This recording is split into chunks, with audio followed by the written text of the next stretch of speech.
You know what it is. That's right. It's time to talk money with your money nerd and financial coach.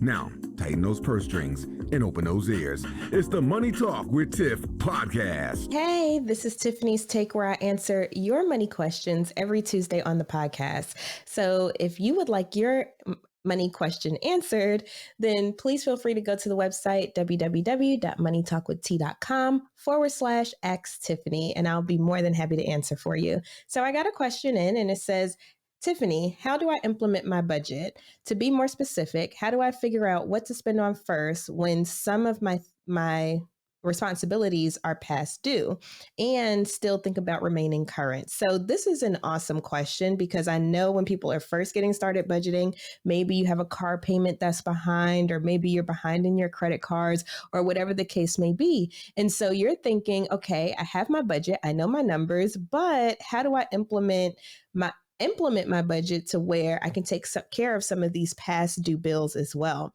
So my answer for that is, it depends on what it is. Let's say, for instance, it's a car payment that's behind. I would always make sure that everything else is remaining current. So for instance, if you have a budget and you're like, okay, where do I put money first? Put it on your current stuff, because you don't want multiple things now becoming past due.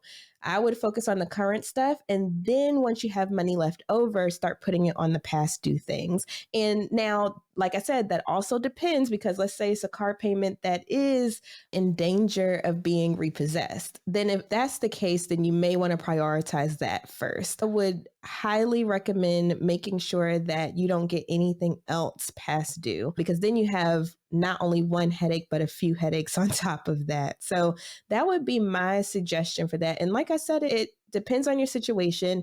And if you are still struggling, I highly recommend just getting in touch. I help people all the time with figuring out how to allocate money, whether it's past due, current, future. It's something that I definitely specialize in. So if that's something that you are struggling with, please reach out and let me know, and I'll be able to help you. But as far as that question, that is how I would tackle it. Just start looking at your budget, what's coming in, prioritize the things that are current, unless it's an extreme circumstance where you're in danger of repossession or eviction, then go ahead and tackle some of that first. And also, I would also add, get on the phone, right? So get on the phone with the creditors or whoever it is that you owe money to, because you'll be surprised what you can work out in order for those extreme circumstances not to happen.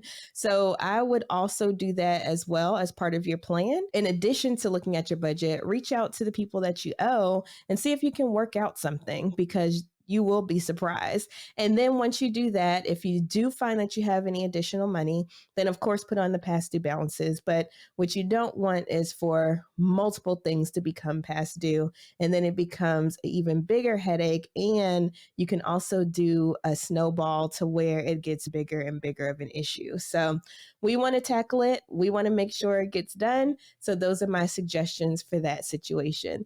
Thank you so much for your question, and hopefully that answers that for you.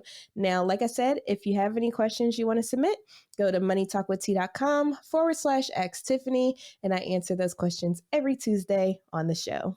Bye. Thank you for listening, joining, and being a part of the Money Talk with Tiff podcast this week. You can check Tiff out every Thursday for a new Money Talk podcast. But if you just can't wait until next week, you can listen to previous podcast episodes at moneytalkwitht.com, or follow Tiff on all social media platforms at Money Talk with T. Until next time, spend wise by spending less than you make. A word to the money wise is always sufficient.